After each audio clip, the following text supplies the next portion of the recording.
Le président de la République, Alassane Ouattara, a regagné Abidjan cet après-midi après environ 3 semaines de visite privée en France. Aussitôt arrivé, le chef de l'État s'est remis au travail. Il a reçu l'ambassadeur des États-Unis en Côte d'Ivoire, Philippe Carter-III.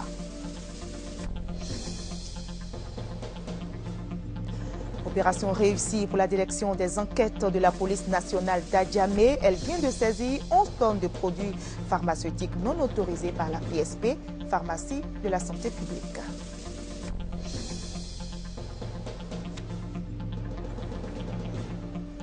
Au Cameroun, le gouvernement va en guerre contre les sacs plastiques pour protéger l'environnement.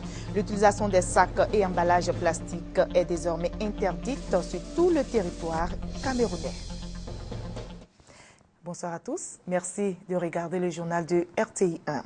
Le président de la République, Alassane Ouattara, a regagné Abidjan cet après-midi après environ 3 semaines de visite privée en France. Aussitôt arrivé, le chef de l'État s'est remis au travail. Il a reçu l'ambassadeur des États-Unis en Côte d'Ivoire, Philippe Carter-III, qui s'apprête à quitter le pays après 3 années. On fait le point avec Awa Touré.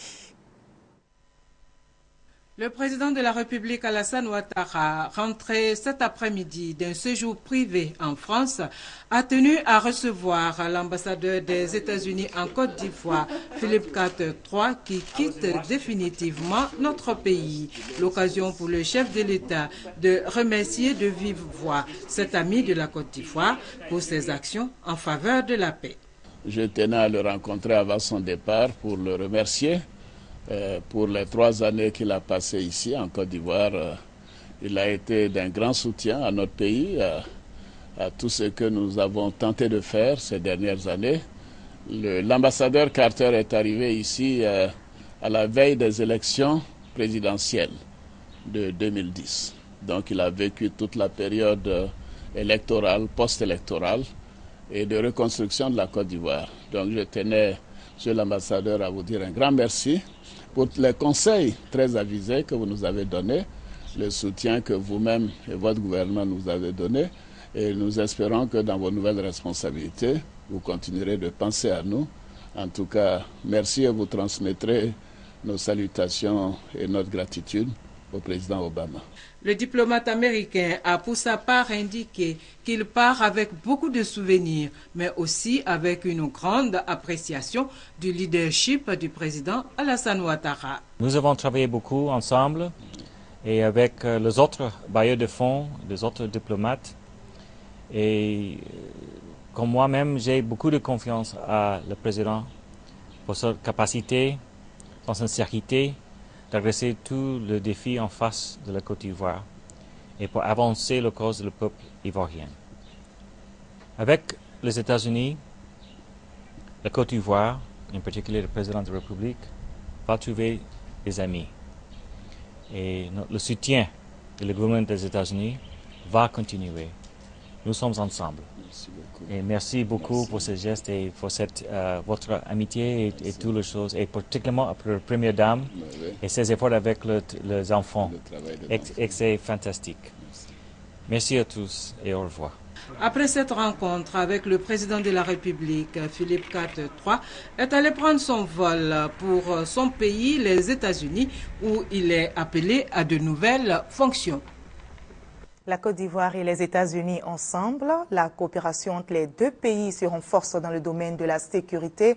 Le département américain de la Défense apporte son appui à la réforme de la sécurité nationale. Une rencontre avec l'armée, les douanes, la police et la société civile ivoirienne se tient depuis ce matin. Le reportage de Léon Pro. Quand on a affaire à ce genre de personnes-là, aux forces de l'ordre, c'est la force qui prime. Il n'y a jamais le droit qui prime. Ce témoignage, une illustration de l'insuffisance de professionnalisme chez les forces de sécurité. Insuffisance que les États-Unis veulent aider à pallier.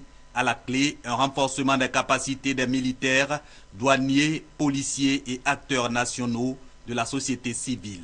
En 4 jours, ils vont passer au peigne fin, entre autres, le civisme, la discipline militaire, les rôles et missions des forces de sécurité, les relations entre civils et militaires. Sur ce volet, l'accent sera mis par exemple sur l'obligation des forces de l'ordre à secourir les civils en danger ou à les protéger même quand ils sont en état d'arrestation. C'est d'arriver à une meilleure compréhension, connaissance, respect mutuel entre tous les prenants. Les questions, les défis sociaux, économiques, santé sont tous impliqués dans la question de la sécurité nationale. Le sentiment de bien-être au niveau de l'État et au niveau du peuple. Il s'agit en clair d'aider à la mise en œuvre des processus d'élaboration et de planification de la sécurité nationale, deux pans importants de la réforme du secteur de la sécurité, RSS. À l'ouverture des travaux, le Conseil national de sécurité et l'ambassade des États-Unis en Côte d'Ivoire ont engagé les participants à des réflexions fructueuses, indiquant que la RSS vise à asseoir une armée citoyenne beaucoup plus respectueuse des droits de l'homme et favorisant donc les investissements. Le calvaire continue pour les usagers. Les chauffeurs de taxi compteurs ne décolèrent pas. Ils sont en grève depuis hier. Pour ce deuxième jour, le mouvement s'est endurci. Presque tous les chauffeurs de taxi compteurs sont garés. Seuls les minicars, appelés communément Baka, et les taxis communaux sont visibles sur les différents axes. Une situation qui crée évidemment des désagréments à la population. Rappelons que la grève des chauffeurs de taxi compteurs est consécutive à la présence des voitures banalisées assurant le transport en commun. Une autre grève, toujours dans le secteur du transport. Les chauffeurs de bennes, transporteurs de sable de construction, ont arrêté de travailler depuis le 19 août. Ils protestent contre l'augmentation du prix du sable et le nouveau système de rotation de vente adopté par les exploitants de carrières. On en sait plus avec Christelle Menant et Mamadou Kwasi. C'est un arrêt de travail qui pourrait affecter les particuliers, les promoteurs immobiliers, voire le secteur du bâtiment. Le syndicat national des chauffeurs de bennes de Côte d'Ivoire, SINAC-BC, conteste l'ouverture à tour de rôle des carrières. Et plus encore, l'augmentation du prix du sable par les exploitants de carrières. Le prix du sable pour les 12 mètres cubes serait passé de 25 000 francs CFA à 45 000 francs CFA. Et le 8 mètres cubes de 15 000 francs CFA à 30 000 francs CFA, a expliqué le président de l'Association pour la protection des consommateurs, Aprocassi, venu soutenir les chauffeurs de bennes lors d'une conférence de presse. Les chauffeurs de bennes, quand c'était 25 000 francs, quand c'était 15 000 francs, ils donnaient le chargement à 65-70 000 francs aux consommateurs que nous sommes. Mais avec l'homologation de leurs tarifs aujourd'hui, la benne nous revient à 120 000 francs, 12 mètres cubes.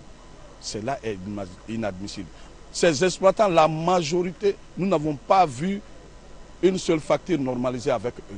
Le syndicat national des exploitants de sable et de gravier roulé de Côte d'Ivoire, Sinekassi, refute les arguments avancés par les chauffeurs de bennes. Il n'y a pas eu d'augmentation du prix du sable. Nous sommes juste en train de nous organiser pour faire appliquer le prix conventionnel qui est appliqué depuis 2010. Voilà. En ce qui concerne les factures normalisées, nous sommes en pourparlers avec l'État de Côte d'Ivoire pour qu'on essaie de nous donner un statut assez spécial parce que le sable c'est un produit de grande consommation. Donc nous sommes en discussion aujourd'hui pour qu'on essaie de nous définir réellement nos statuts et voir si nous devons payer la TVA. Selon le porte-parole du syndicat, des faveurs auraient été accordées par certains exploitants de carrière, profitant d'un dysfonctionnement du syndicat. Des faveurs qui au final n'auraient eu aucune incidence sur le prix final au consommateur. Interpellé par le ministère de la Salubrité urbaine d'alors, le syndicat indique que la vente à tour de rôle dans les carrières est une volonté de mettre fin au transport de sable mouillé. En effet, les fuites des sables mouillés pendant le transport affectent la salubrité et la circulation. Le secteur d'exploitation des sables compte près de 26 carrières réparties majoritairement à Abidjan et banlieue. On dénombre près de 300 transporteurs de bennes actifs dans ce secteur.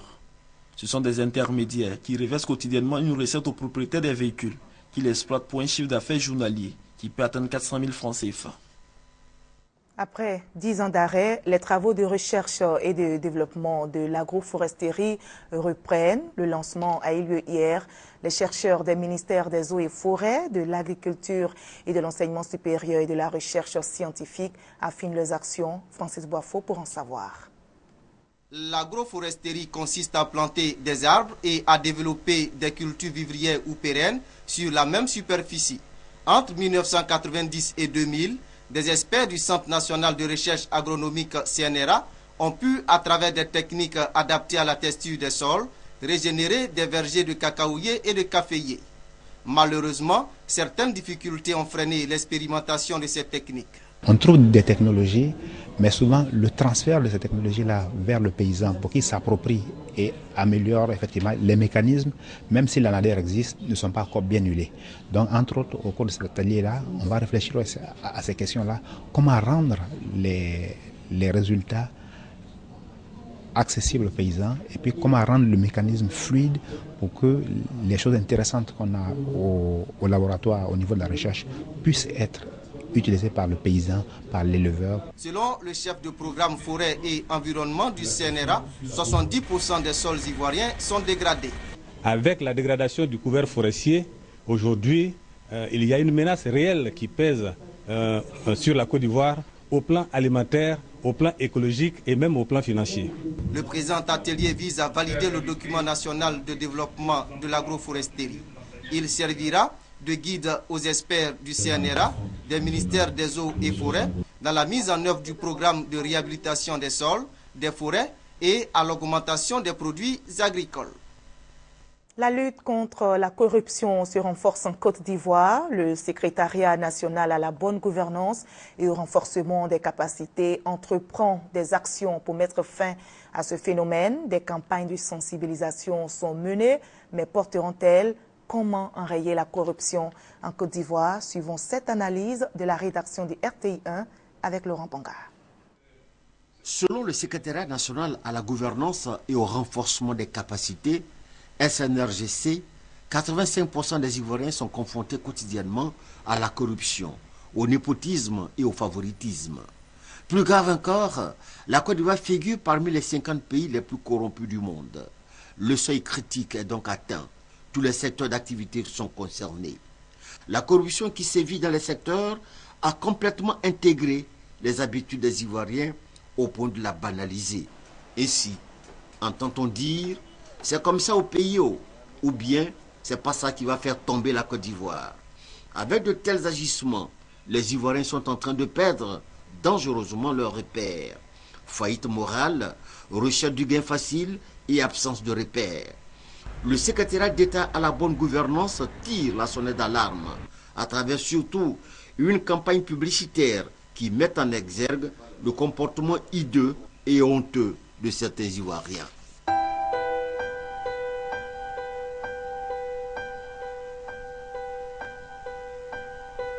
J'ai détourné des fonds d'équipements médicaux. Ils auraient pu sauver ma femme. Ces braqueurs devaient être en prison, mais je les ai libérés contre de l'argent. Aujourd'hui, toute ma famille est en danger. J'ai cédé le marché de la construction de ce lycée contre une forte commission. Aujourd'hui, c'est toute ma région qui en paye le prix. J'ai institué le racket. Un billet et mes éléments vous laissent passer. Comme ce jeune qui roulait sans permis, mon propre fils. La corruption. Tous coupables, tous victimes. Avec ces spots, le message du SNRGC aux Ivoiriens est clair. La corruption est un système tragique qui détruit les individus et la nation. Pour mener à bien son programme de lutte contre la corruption, le SNRGC a besoin de l'engagement ferme des pouvoirs exécutifs, législatifs et judiciaires, et aussi de la presse, le quatrième pouvoir. En plus de tous ces soutiens, les Ivoiriens doivent avoir un comportement nouveau, en bannissant de leur esprit la recherche du gain facile, la paresse ou toute autre action qui ne leur permet pas de faire le bon choix pour la Côte d'Ivoire. C'est de cette seule façon que la malgouvernance cessera d'être un obstacle à l'émergence. Et c'est signé Laurent Banga. Opération réussie pour la direction des enquêtes de la police nationale d'Adjamé. Elle vient de saisir 11 tonnes de produits pharmaceutiques non autorisés par la PSP, Pharmacie de la Santé publique. Le témoignage de Francis Boifo. Ce sont des produits pharmaceutiques dangereux pour la santé que des éléments de la direction des enquêtes de la police nationale ont saisi ce mardi à Adjamé Roxy. Environ 11 tonnes de médicaments estimés à plus de 40 millions de francs CFA. Parmi ces produits, on trouve des produits psychotropes qui ont les mêmes effets que la drogue que nous combattons habituellement, la cocaïne, l'héroïne ou bien le cannabis. C'est un signal fort que nous voulons envoyer à tous ceux qui s'adonnent à la vente des médicaments non autorisés sur les marchés, dira le commissaire Mamadou Bamba. Aujourd'hui, nous nous sommes contentés de saisir les produits. Nous avons voulu les toucher sur le plan économique, mais c'est sûr qu'à l'avenir, nous allons procéder à des arrestations et au déferment des personnes devant les tribunaux. Ces produits pharmaceutiques seront incinérés. Selon la direction des enquêtes de la police nationale, en moyenne, 240 kg de médicaments non autorisés sont saisis chaque mois dans le district d'Abidjan. Et à Soubré, dans la région de la Nawa, les éléments de la gendarmerie ont mis fin aux activités d'un réseau de voleurs de motos et de coupeurs de route. Ces individus ne séviront plus. Ils ont été arrêtés par la gendarmerie, nous dit Mamadou Kwasi. Depuis quelques semaines, le vol d'engins à 2 roues a pris une proportion inquiétante à Soubré et dans toute la région de la Nawa. Pour mettre fin à ce phénomène, les autorités militaires mènent une opération de sécurisation afin de traquer les voleurs de motos et les coupeurs de route. 2 semaines après le lancement, l'opération porte déjà ses fruits. Un réseau de voleurs d'engins à 2 roues est démantelé, ainsi que l'arrestation de coupeurs de route. Le réseau de voleurs de motos est dirigé par Diabaté Koma, âgé de 36 ans. Kouké Pierre, quant à lui, est coupeur de route. Selon la gendarmerie, il a été appréhendé lors du partage du butin, pendant que ses 2 amis prenaient la fuite. L'adjudant-chef Konanda Bernard, commandant de la brigade de gendarmerie de Soubré, invite la population à la collaboration en dénonçant toute présence suspecte dans les villages et sur les pistes. On reste à Soubré pour parler cette fois-ci de cette rencontre du Conseil régional, une rencontre pour élaborer le plan stratégique régional de développement durable, un instrument qui vise le bien-être des populations de la Nawa, nous dit Hugues Viblé. Ce que recherche le conseiller régional de la Nawa, c'est une plus grande efficacité dans la mise en œuvre de son programme d'activité. Le séminaire régional lui en donne les moyens. Experts, directeurs régionaux, chefs de service, membres d'organisations de jeunes et de femmes ont à cette occasion élaboré un plan stratégique régional de développement durable. Ils se sont accordés sur le plan d'action et le budget de la région pour différents secteurs. Sont pris en compte l'éducation, la santé, le transport, la voirie, le foncier rural, l'agriculture et le tourisme. Le séminaire nous a permis de dégager des axes stratégiques. Il y en a 16, vous avez suivi, lesquels nous ont permis d'établir un plan d'action. Et évidemment, le plan d'action, c'est comme un fil conducteur. C'est ce qui va nous permettre, évidemment, d'engager nos actions sur le plan régional. La région de la Nawa, qui a pour capitale régionale Soubré, comprend 4 départements et 6 communes. La superficie du conseil régional de la Nawa, 8 982 km². Sa population en 1998 était estimée à un peu plus de 683 000 habitants. Réfugiés au Mali depuis 2002, ils viennent de regagner leur pays, la Côte d'Ivoire. Au nombre de 20, ces réfugiés ivoiriens sont arrivés hier. Leur rapatriement a été possible grâce au service d'aide et d'assistance aux réfugiés et le Haut Commissariat aux réfugiés. Chantal Laganda pour le reportage. Après une dizaine d'années hors de la Côte d'Ivoire, Ismaël vient de fouler le sol ivoirien. On a décidé de revenir au pays et venir apporter notre modeste contribution à la nation, à répondre à l'appel de la nation. À leur arrivée à l'aéroport Félix Houphouët-Boigny d'Abidjan, ces réfugiés ivoiriens venant du Mali ont été accueillis par le Sahara, service d'aide et d'assistance aux réfugiés et apatrides, et le HCR, au commissariat des Nations Unies pour les réfugiés. Vous avez tout décidé de votre propre gré de revenir et je vous souhaite la bienvenue dans votre pays natal. Il n'y aura jamais mieux que chez soi, là où vous avez grandi, là où vous avez vos parents, là où vous avez vos amis, vos parentés, votre frère. Donc c'est vraiment avec beaucoup d'allégresse, nous en tant que techniciens qui aident le gouvernement à donner de la protection. Le Sahara met l'accent sur la protection et la sécurité des rapatriés. On est chargé beaucoup plus, pour le moment en tout cas, de la protection, si on peut dire. C'est-à-dire qu'ils reviennent dans les conditions de sécurité et de dignité et que dans leur premier pas de réintégration au pays, les choses se passent pour le mieux sur le plan sécuritaire. Ce rapatriement volontaire intervient quelques semaines après celui du 1er août dernier, qui avait vu le retour de 55 autres réfugiés en provenance du Togo. Aujourd'hui, la Côte d'Ivoire enregistre plus de 200 000 réfugiés ivoiriens qui sont rentrés au Bercail. Et en bref, la 19e édition du Festival national Vacances Culture a démarré ce matin à Mans.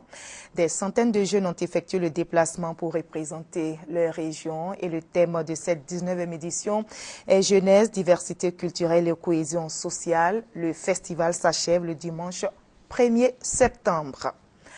Les secrétaires généraux de section du PDCI des zones au sud, nord, est et centre apportent leur soutien à la candidature d'Henri Konan Bédié à la présidence du PDCI RDA. On en sait plus avec Patricia Omouetia. Échange franc et direct des coordonnateurs des secrétaires généraux de section du PDCI RDA. Le porte-parole et secrétaire général de section Diomandé Ouyi interpelle Djedje Madi, candidat à la présidence du parti, qui selon lui aurait porté atteinte aux 2885 secrétaires généraux de section. Nous avons entendu des déclarations similaires à la virgule près des 6 porte-paroles de ces régions. Staline et Mao n'auraient pas fait mieux. Invitons M. Alphonse Djedje Madi a de la retenue à l'égard des secrétaires de section pour préserver la cohésion et le respect que ceux-ci lui ont toujours témoigné. Diomandé Ouyi réaffirme l'engagement des secrétaires généraux à soutenir Henri Konan Bédié, candidat à la présidence du PDCI RDA. Lançons un appel à l'ensemble des membres des instances pré-congressistes et congressistes à faire bloc autour du président Henri Konan Bédié, homme de sagesse, pétri d'expérience, ayant fait du don de soi une valeur cardinale pour un PDCI moderne et rénové pour les grands défis à venir. Ce point de presse a réuni les porte-paroles des secrétaires généraux de section du PDCI RDA. Je vous l'annonçais en début de journal, au Cameroun, le gouvernement va en guerre contre les sacs plastiques pour protéger l'environnement.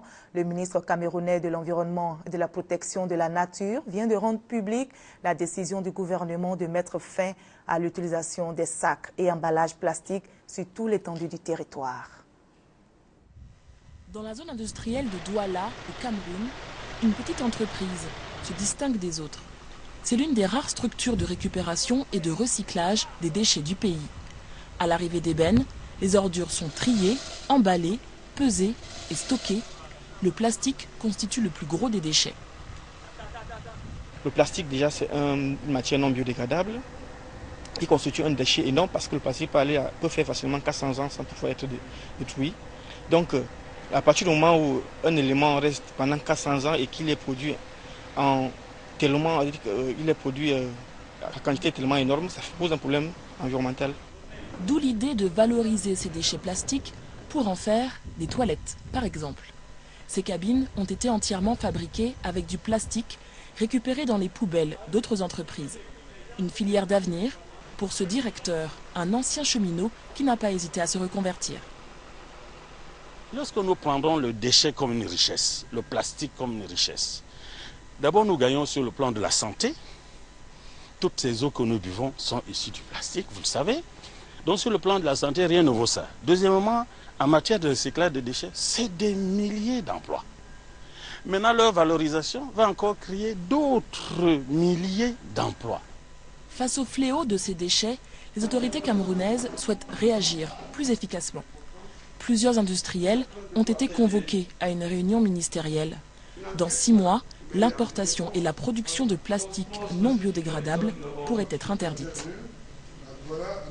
Tout ce qu'on souhaite, c'est que l'encadrement soit facilité. Que le ministère ait un laboratoire de contrôle pour que vous ne présentiez pas, qu'il n'y ait pas de charlatans qui balancent des emballages et déclarent que c'est le biodégradable. Parce que le biodégradable a un coût. Un tiers des déchets produits au Cameroun sont des déchets plastiques, soit 200 000 tonnes chaque année. Un chiffre qui serait largement sous-estimé. En Égypte, les lieux de culte ont été la cible ces dernières semaines de manifestants pro et anti-Morsi. Ces actes de violence ont entraîné des morts. La crainte s'est donc emparée des religieux, dont un évêque qui compte réclamer la protection de l'État contre les violences. Province de Minya, à 250 km du Caire, terre d'élection pour de nombreux Égyptiens coptes. Une communauté régulièrement attaquée, mais ces dernières semaines, les violences ont atteint des sommets. Le 14 août dernier, des assaillants ont pris pour cible l'église Saint-Adros. Ce prêtre raconte que ce matin-là, un groupe s'est rassemblé devant le lieu de culte. Quelqu'un a jeté du liquide sur l'église qui s'est enflammée. Au total, depuis la mi-août, 38 églises coptes ont été incendiées dans toute l'Égypte. Pour ce responsable du clergé, il est grand temps que les autorités interviennent. Il y a un cerveau derrière tout ça qui organise ces attaques. Ce n'est pas aux chrétiens de se demander qui est responsable. C'est le devoir du gouvernement, parce que les Coptes font partie de la société et les églises sont la propriété de l'État, donc c'est à l'État de dédommager les victimes. Pour cet évêque, aucun doute, les islamistes des frères musulmans sont derrière ces attaques. Ils ont un grand nombre d'armes cachées dans des endroits stratégiques, dans des magasins ou chez des particuliers. Et nous demandons au gouvernement de ramasser toutes ces armes que les gens possèdent sans permis et inutilement. Mais la répression brutale de l'armée contre les frères musulmans n'apaise rien. Au contraire, les Coptes de Minya se sentent de plus en plus en danger. Les attaques contre les Coptes et les lieux de culte, c'est quelque chose d'inacceptable. Si quelqu'un attaque une église, ce doit être totalement interdit. Amnesty International condamne l'absence de réaction du gouvernement égyptien face à la montée en puissance des attaques antichrétiennes, pourtant prévisibles. Une possible action militaire se précise en Syrie après une attaque à l'arme chimique la semaine dernière. La communauté internationale, les États-Unis en tête, désormais persuadés de la culpabilité du régime de Bachar al-Assad, se préparent à intervenir militairement en Syrie sans le consentement de l'ONU. En réponse, le régime promet de se défendre, exhorte les dirigeants américains à prouver sa culpabilité dans l'attaque chimique avant de briser ce qu'elle qualifie de loi internationale. La Russie, elle appelle au calme. Les autorisations accordées aux inspecteurs de l'ONU d'effectuer leur travail d'enquête sur les lieux bombardés à l'arme chimique dans la banlieue de Damas ne vont sans doute pas suffire au régime syrien pour éviter les représailles. Certes, sous la pression de Washington et l'ONU et sur le Conseil de Moscou souhaitant gagner du temps, des équipes ont pu procéder à des prélèvements, prendre quelques clichés et interroger quelques personnes exposées à ces gaz. Mais l'administration américaine a déjà tiré ses conclusions. Selon le chef du département d'État, il est indéniable que des armes chimiques ont été utilisées en Syrie et que cela interpelle la conscience du monde. Le président Obama pense que ceux qui ont recours aux armes les plus atroces contre les populations les plus vulnérables de la planète doivent rendre des comptes. Rien n'est plus sérieux aujourd'hui et rien ne retient plus notre attention. Même si pour Vladimir Poutine, il n'y a toujours pas de preuve de l'utilisation de telles armes, la Russie est désormais prévenue de l'imminence d'une riposte limitée. Tout en mettant en garde contre les conséquences catastrophiques d'une frappe, le chef de la diplomatie russe a donné une indication de nature à inquiéter Damas. Nous n'avons pas l'intention d'entrer en guerre avec qui que ce soit. Nous attendons toujours de nos partenaires occidentaux qu'ils définissent leur politique, non en réaction, mais de manière stratégique. Prévenu lui aussi, le régime syrien campe sur ses positions. Pour le chef de la diplomatie de Bachar el-Assad, les armes chimiques sont un prétexte pour agresser la Syrie, mais la Syrie dispose de moyens de défense qui surprendront le monde, a-t-il affirmé. Et en sport, pour terminer, Afrobasket 2013, 2 autres pays se sont qualifiés pour les quarts de finale de l'Afrobasket 2013. Il s'agit de l'Égypte et du Cap-Vert après leur victoire respective sur la Tunisie 77-67 et le Congo 67-60. C'est une belle équipe égyptienne qui s'est présentée face aux champions sortants, la Tunisie, pour le compte des 8e de finale de l'Afrobasket 2013. Le dispositif tactique mis en place par l'Égypte a constamment gêné la construction du jeu tunisien. Le quatrième quart-temps ne changera rien. L'Égypte confirme sa réussite du jour. Score 77-67. La Tunisie est tout simplement éliminée. C'est une équipe capverdienne en difficulté qui s'est présentée devant le Congo. Et pourtant, le Congo ne partait pas avec la faveur de pronostic. Mais les joueurs congolais se sont mis en confiance. Une circulation de balles fluide. Les paniers sont réussis avec précision et facilité. Ils s'imposent aux 3 premiers cartons sans difficulté. Tous les regards sont tournés vers le dernier carton, le 4e. Ici, les erreurs se payent cash. Cap-Verdiens et Congolais se disputent les paniers, beaucoup de pression et d'inquiétude sur les visages. À 2 minutes de la fin de la partie, le Cap-Vert saisit sa chance et prend l'avantage. Le panier de Correa fait mal. Le Congo, perturbé, laisse échapper la qualification au profit du Cap-Vert. Score 67-60. Et c'est avec ce reportage de Sébastien Ouignet qu'on se dit au revoir. Merci à vous tous de votre attention.